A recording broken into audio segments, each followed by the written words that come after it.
Salve a tutti ragazzuoli e benvenuti in questo nuovo episodio di Extreme Metal News. Per chi ancora non l'avesse fatto vi ricordo di iscrivervi al canale se volete rimanere aggiornati per quanto riguarda il mondo del metal estremo e anche per quanto riguarda quella che è la nostra musica. E detto questo, cominciamo con il video.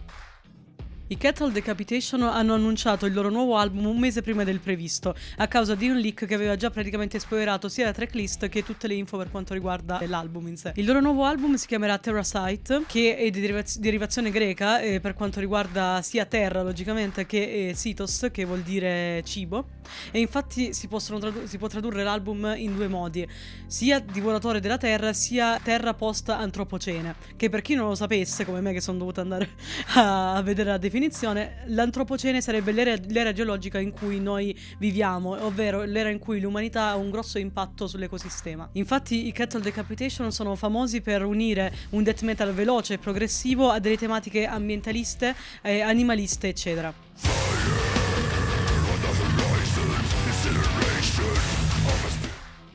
Una band black metal francese di nome Orderly ha rilasciato il suo nuovo singolo chiamato Destroyer, che fa da apripista al nuovo album, anzi al suo primo full length, Mess of Perdition. L'uscita dell'album è prevista a marzo-aprile del 2023 per conto della Paragon Records.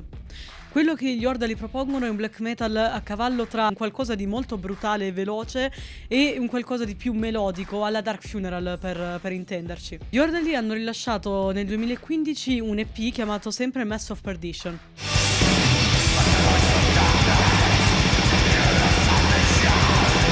I Death Ray Vision, band a cavallo tra hardcore punk e thrash metal, ha firmato per la Metal Blade Records. A detta della band, la Metal Blade è la casa ideale per far conoscere al mondo il loro nuovo lavoro, che si chiamerà No Mercy from Electric Eye. A parte la copertina dell'album e un trailer di circa 30 secondi non sappiamo molto, quindi speriamo semplicemente che non deluda le aspettative iniziali, che per ora sono più che buone.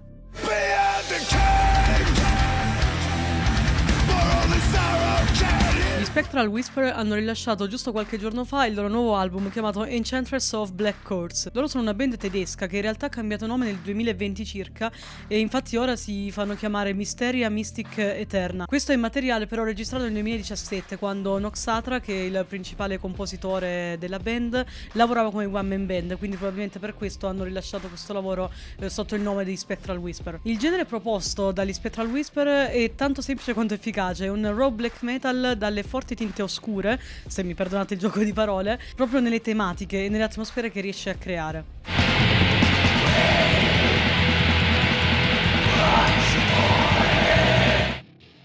I Wolfpath, un duo polacco, esordisce quest'anno con l'omonimo album, per ora solo in formato digitale. Quest'album è talmente ben fatto che mi ha convinto a parlarne nelle news. È un black metal figlio della seconda ondata, ma che mi ha dato alcune vibes dei primi album dei Bathory addirittura, come ad esempio The Return of Evil and Darkness. Inoltre loro alternano questo scream a una voce pulita e teatrale in alcuni frangenti. È un album comunque veramente affascinante che vi consiglio di ascoltare.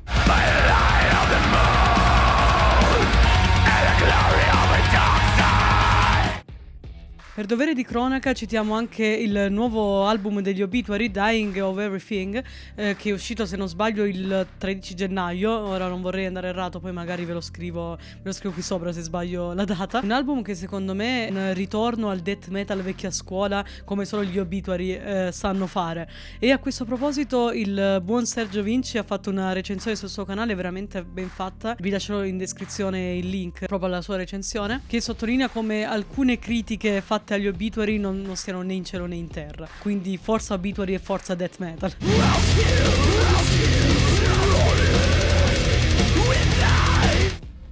Gli In Flames hanno rilasciato il nuovo singolo Meteor Maker, che anticipa il loro nuovo album Forgone, in uscita il 10 febbraio sempre per la Nuclear Blast Records. La band melodic death metal svedese ritorna alla ribalta dopo 4 anni dall'album I The Mask, che non aveva convinto appieno, infatti c'erano stati pareri contrastanti. Speriamo che con questo nuovo album gli In Flames riescano a convincere appieno. Per ora accontentiamoci di questo singolo che a mio parere è abbastanza valido, sebbene sempre, secondo la sottoscritta, insomma, lontano dai fasti della formazione originale degli In Flames.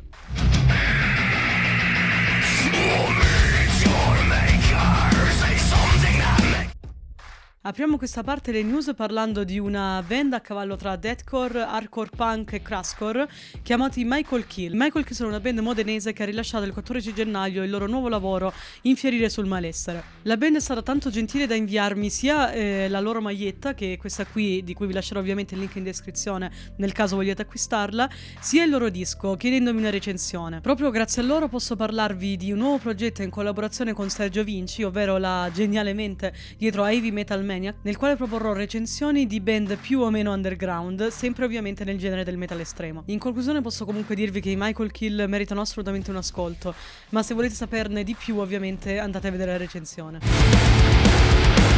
c'è alcuna evidenza in così poca coerenza. Gli Ad Omega hanno rilasciato il nuovo singolo Triumph Void, che anticipa l'album A Felic Ascent, in uscita il 10 febbraio per la Drakkar Productions. Gli Ad Omega sono un duo e in particolare Nocturnal si occupa di quasi tutti gli strumenti e fa parte di altri due progetti dell'underground italiano del calibro di Lamasto e Intus Mortem, entrambi progetti che apprezzo particolarmente. Gli Ad Omega sono una band fantastica a mio parere, che propone un black metal impegnato, se impassate il termine, ovvero che non si limita alla cattiveria e alla velocità, ma vi è proprio una ricerca musicale sia per quanto riguarda le melodie, sia per quanto riguarda la parte delle tematiche, sia per la produzione, e che riesce nel difficilissimo compito di immergerti completamente nel loro mondo.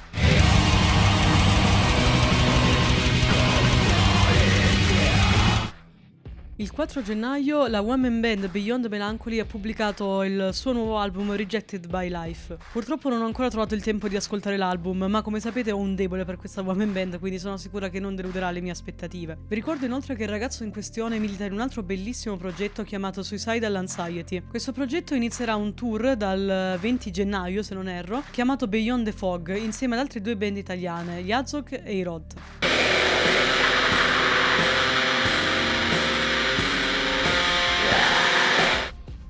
Un progetto campano del quale vi ho già parlato, ovvero Obscurum Malum, ha rilasciato il secondo singolo dell'album Phantasma, chiamato Suspiran, che appunto anticipa tale album in uscita il 1 febbraio. Ho avuto l'onore di interpretare vocalmente la Fantasma, appunto, in questo secondo brano, ovvero la figura folcloristica alla quale gira intorno tutto l'album. Questa figura è tipica non solo della Campania, ma un po' di tutto il sud Italia, ed è veramente affascinante e resa realmente inquietante dal black metal, certamente grezzo, ma volutamente grezzo, con una ricerca del suono e una ritualistica invidiabile da parte di questo progetto. Questo brano infatti, come tutti i brani di Obscurum Malum, fa realmente paura, è quasi una colonna sonora dell'orrore. Vi consiglio caldamente non solo di ascoltare il brano, e non solo perché l'ho interpretato vocalmente, ma perché è realmente un bellissimo brano, ma anche di preordinare il CD, in quanto ne sono rimaste pochissime copie, poiché tutte fatte a mano.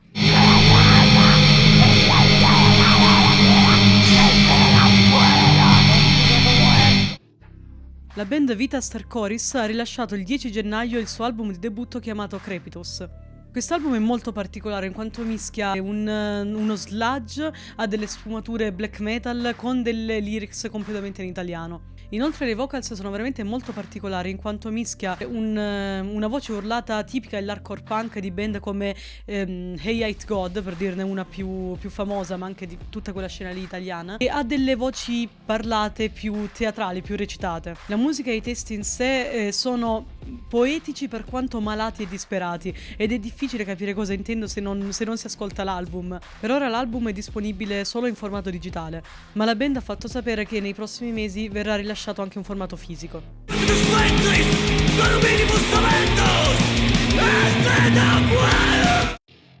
I leggendari Blaze of Sorrow, band a cavallo tra atmospheric black metal e folk, hanno rilasciato il loro nuovo singolo Flamme, che anticipa l'album Vultus Fati, in uscita il 31 marzo per la tedesca Eisenwald. Sono passati 3 anni dal loro ultimo lavoro, Absentia, che per fortuna ha avuto il calore che assolutamente meritava da parte del pubblico. Per chi non li conoscesse, consiglio caldamente di recuperare i lavori di Blaze of Sorrow, in quanto sono veramente bellissimi, sia dal punto di vista musicale che dal punto di vista dei testi, completamente in italiano e molto profondi e significativi. Comunque, a giudicare dalla qualità di questo primo brano rilasciato, sono sicura che anche Vultus Fati non sarà da meno per quanto riguarda la qualità.